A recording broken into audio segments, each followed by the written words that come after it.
live again. Those who were sleeping, those in the grave live again.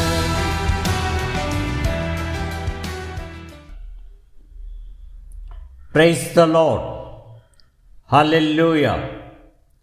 సర్వశక్తిమంతుడైన మా పరలోకపు తండ్రి, నేను ప్రకటించబోతున్న ఈ వాక్యమును మీ కృపతో నింపి, మీ అద్వితీయ కుమారుడి యొక్క రక్తపు చాటును మరుగుపరిచి, మీ ఆత్మ యొక్క శక్తి చేత, మీ ఆత్మ యొక్క అగ్ని చేత ఈ వాక్యమును మీరు అభిషేకించండి. నజరేతుడైన యేసు యొక్క శ్రేష్టమైన నామమున మేము ప్రార్థిస్తున్నాము తండ్రి, ఆమేన్. మనం గత వారము నుంచి రోమాపత్రిక 8వ అధ్యాయం 15వ వచనములో ఉన్న మూల పదం దత్తత, అడాప్షన్ గురించి మనం ధ్యానించుకుంటూ వస్తున్నాం. అందులో 2వ భాగముగా లోకానుసారమైన దత్తతకు, వాక్యానుసారమైన దత్తతకు గల మధ్య డిఫరెన్సెస్ గురించి ఈరోజు మనం ధ్యానించుకోబోతున్నాం. ఇందులో ప్రాముఖ్యముగా లోకానుసారమైన దత్తతకి, వాక్యానుసారమైన దత్తతకి నేను 3 ముఖ్యమైన డిఫరెన్సెస్ మీతో పాలు పంచుకోవాలని ఆశపడుచున్నాను. ద ఫస్ట్ డిఫరెన్స్, మొట్టమొదటి డిఫరెన్స్ ఏమిటి అంటే, లోకానుసారమైన దత్తతని కనుక మనం జాగ్రత్తగా చూస్తే సాధారణముగా సంతానలేమి కలిగిన భార్యాభర్తలు తమ కుటుంబములోకి ఒక బిడ్డను దత్తత తీసుకోవటం మనందరికీ తెలిసిన విషయం.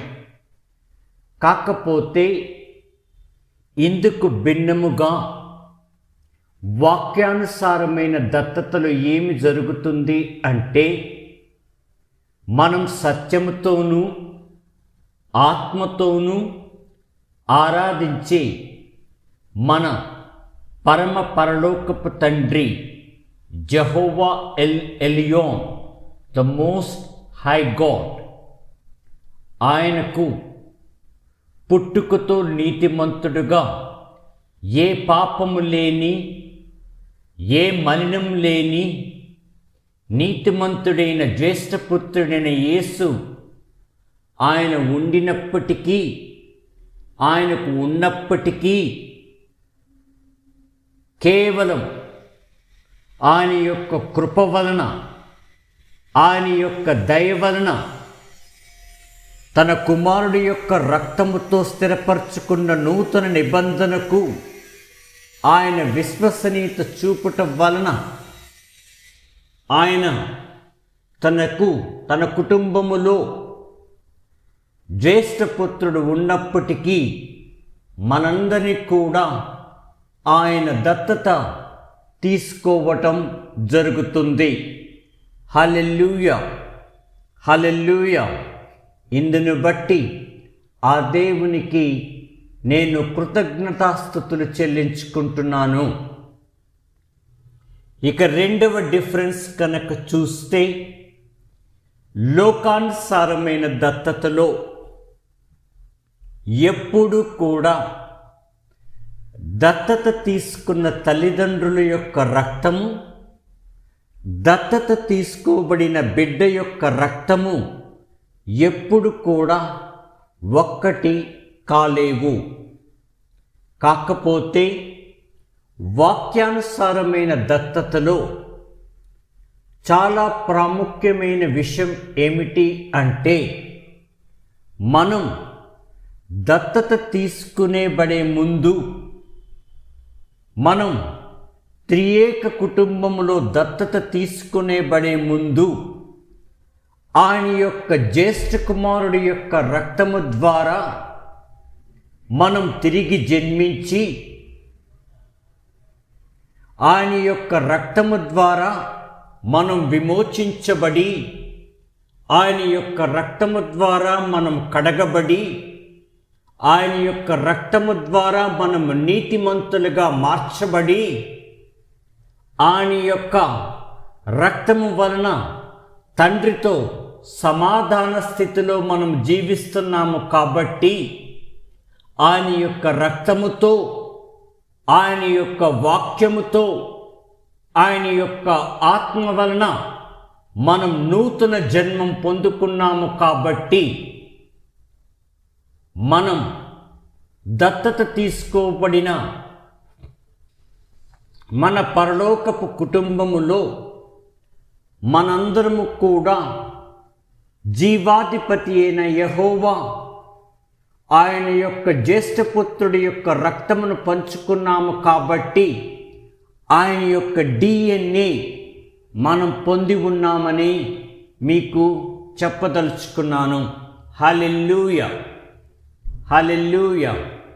ఇక మూడవ డిఫరెన్స్ కనుక చూస్తే, లోకానుసారమైన దత్తతలో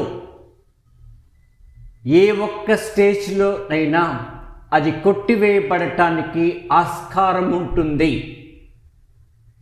కాకపోతే వాక్యానుసారమైన దత్తతలో, బిబ్లికల్ అడాప్షన్లో, స్పిరిచువల్ అడాప్షన్లో ఎప్పుడు కూడా ఈ దత్తతను క్యాన్సిల్ చేయటం ఉండదు. ఎందుకంటే ఇది ఆయన యొక్క బలియాగం మీద రక్షణ విశ్వాసం ఉంచిన ప్రతి విశ్వాసికి ఆ తండ్రి ప్రసాదించిన రక్షణ ఫలితము, the fruit of the salvation. ఎందుకు ఇది కొట్టివేయబడదు అంటే, ఎందుకు ఏ చీకటి అంధకారపు శక్తులు దీనిని చేరుకోలేవు అంటే, దీనిని నాశనం చేయలేవు అంటే, ఈ యొక్క రక్షణ ఫలమునకు కావలసిన ద కాస్ట్ ఆఫ్ సాల్వేషన్, రక్షణ యొక్క ఖరీదును ఆయన శిలువ మీద బలియాగముగా తన స్వరక్తముతో ఆయన చెల్లించిన. కాబట్టి మనం ఈ అరుదైన ఆత్మీయ అనుభవం, the unique privilege of the spiritual adoption, కేవలం నూతన నిబంధన విశ్వాసులకు మాత్రమే పరిమితమైన ఈ ఆత్మీయ ఆశీర్వాదాన్ని ఏ శక్తి, ఏ చీకటి అంధకారపు శక్తులు కూడా కొట్టివేయలేవు. ఇది నిరంతరము నిత్యత్వమునకు స్థిరపడిన బైబిల్ సత్యము. ఈ చిన్న సందేశం విన్న ప్రతి బిడ్డను ఈ అరుదైన ఆత్మీయ ఆశీర్వాదం యొక్క అనుభవంలోకి రావాలని ప్రార్థిస్తూ, వారందరినీ దీవిస్తూ, నా ఆధ్యాత్మిక తండ్రి, నా ఆధ్యాత్మిక గురువైన పరిశుద్ధాత్మ దేవునికి మరొక్కసారి కృతజ్ఞతాస్తుతులు చెల్లిస్తూ